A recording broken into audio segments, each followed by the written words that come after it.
یوسف بھائی یہ باتیں جو آپ بتا رہے ہیں یا دیگر باتیں بتائی جا رہے ہیں اپنے پروگرام میں، یاد رکھنے کا کیا طریقہ کار ہونا چاہیے؟ دیکھیں یاد کرنے کا ویسے طریقے پر بات کرتے ہی ہے کہ لکھ لیں یا جو ہے نا اس کو دہراتے رہیں.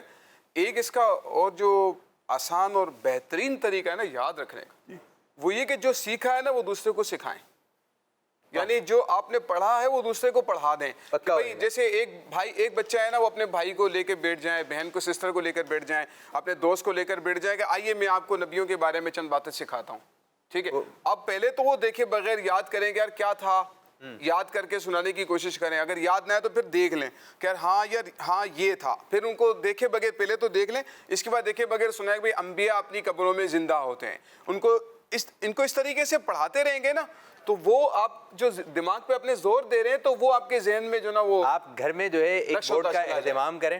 ٹھیک ہے، ایک بورڈ کا اہتمام کریں، ایک مارکر لیں اور گھر میں یوسف بھائی بن جائیں آپ ہیں اور پڑھائیں. بعض بچے اکیلے میں پڑھا رہے ہوتے ہیں، کوئی بھی نہیں بیٹھا ہوا ہوتا اور وہ اسی طرح نقل ہوتا رہا. آپ کی آواز نہیں آ رہی ہے، کوئی بیٹھا ہوا نہیں ہوتا، پورے گھر کو شور شرابہ مچایا ہوتا ہے. ٹیچر بنے ہوتے ہیں، سامنے کچھ اسٹوڈنٹ نہیں ہے، بس وہ خود چھوٹے سے بچے ہیں لیکن وہ ایک قاری صاحب بنے ہوتے ہیں، کوئی مس بنا ہوا ہے. اس طرح سے اگر وہ دوسروں کو پڑھا دیں گے نا، آپ نے جو پڑھا ہے وہ دوسرے کو پڑھا دیں گے تو وہ علم خرچ کرنے سے بڑھتا ہے. ہے. آپ نے سنا ہوگا علم خرچ کرنے سے بڑھتا ہے.